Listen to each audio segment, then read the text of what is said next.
This teacher strike has gone on for way too long. The Empress of Alberta, ruler of the Three Hills, huntress of the red deer, and the grandiosity of the prairies, her royal oiliness, Danielle Smith, has tasked myself, Dark Me, to bring this to an end by negotiating with the teachers' union's representative, the chicken. Wait, what? Yeah, Danielle doesn't like the union people because they keep refusing to let her throw knives at them. So she was like, I'll hire a godless homosexual, and that will make middle of the road people think that I'm a good person. She also thinks you're really stupid and will be easy to trick. Well, I don't think any of this is legal. We're talking about Danielle Smith. She commits at least 2 federal crimes before her morning poop. Look, either you represent the teachers, or I'm just gonna talk to a cactus that Scott Moe ran over, and then we'll pretend that the cactus agreed to everything. Well, anyway, none of this will hold up in court, so why not? Great! So our starting position is that you're all lazy and you need to get back to work. Also, donate to Danielle's re-election campaign and try and be less stinky. Okay, so the UCP just don't want to show any respect to teachers, I see. We at the ultra conservative party respect teachers a great deal. Do you have any idea how much babysitters cost for a whole day for 40 kids at once? We respect that they're way cheaper than that 15-year-old Michaela down the block who wants like $20 for a few hours, and you know she's inviting over her boyfriend and they're dry humping on the couch in the living room. And of course, that's not a joke. Danielle knows it because her husband watches the nanny cam footage every day on repeat while quietly saying to himself, choo choo. I have no idea what to say to that.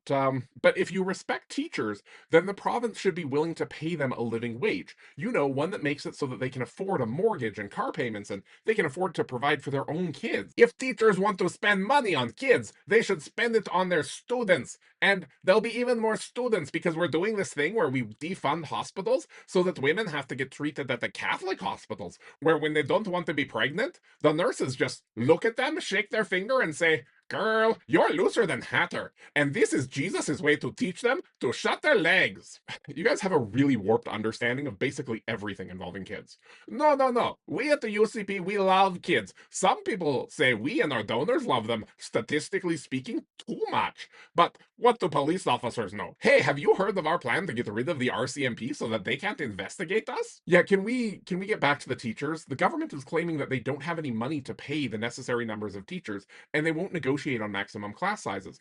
But they would easily have that money if they started forcing oil companies in Alberta to clean up their abandoned oil wells instead of leaving it for the government to pay for. Yeah, but if you make donors clean up after themselves, you have more money, but you have less donations. Education is expensive, but by choosing to refuse to provide high quality education to kids, you damage the kids in their most formative years. You make them see themselves as people who are bad at learning. You encourage them to find satisfaction in things that numb their mind instead of stimulate it like substances or reality TV. Good education nurtures kids' imaginations, teaches them how to learn, how to do other things. Yeah.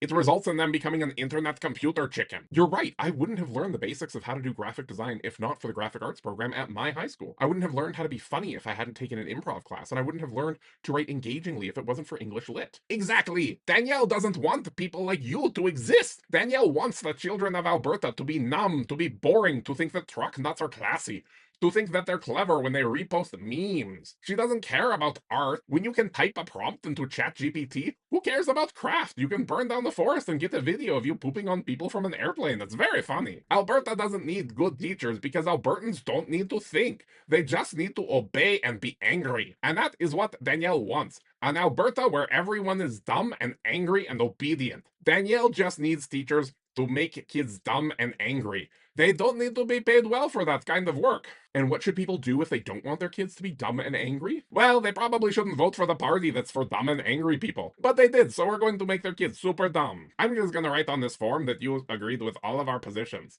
Get back to work, teachers. Okay, thanks, bye.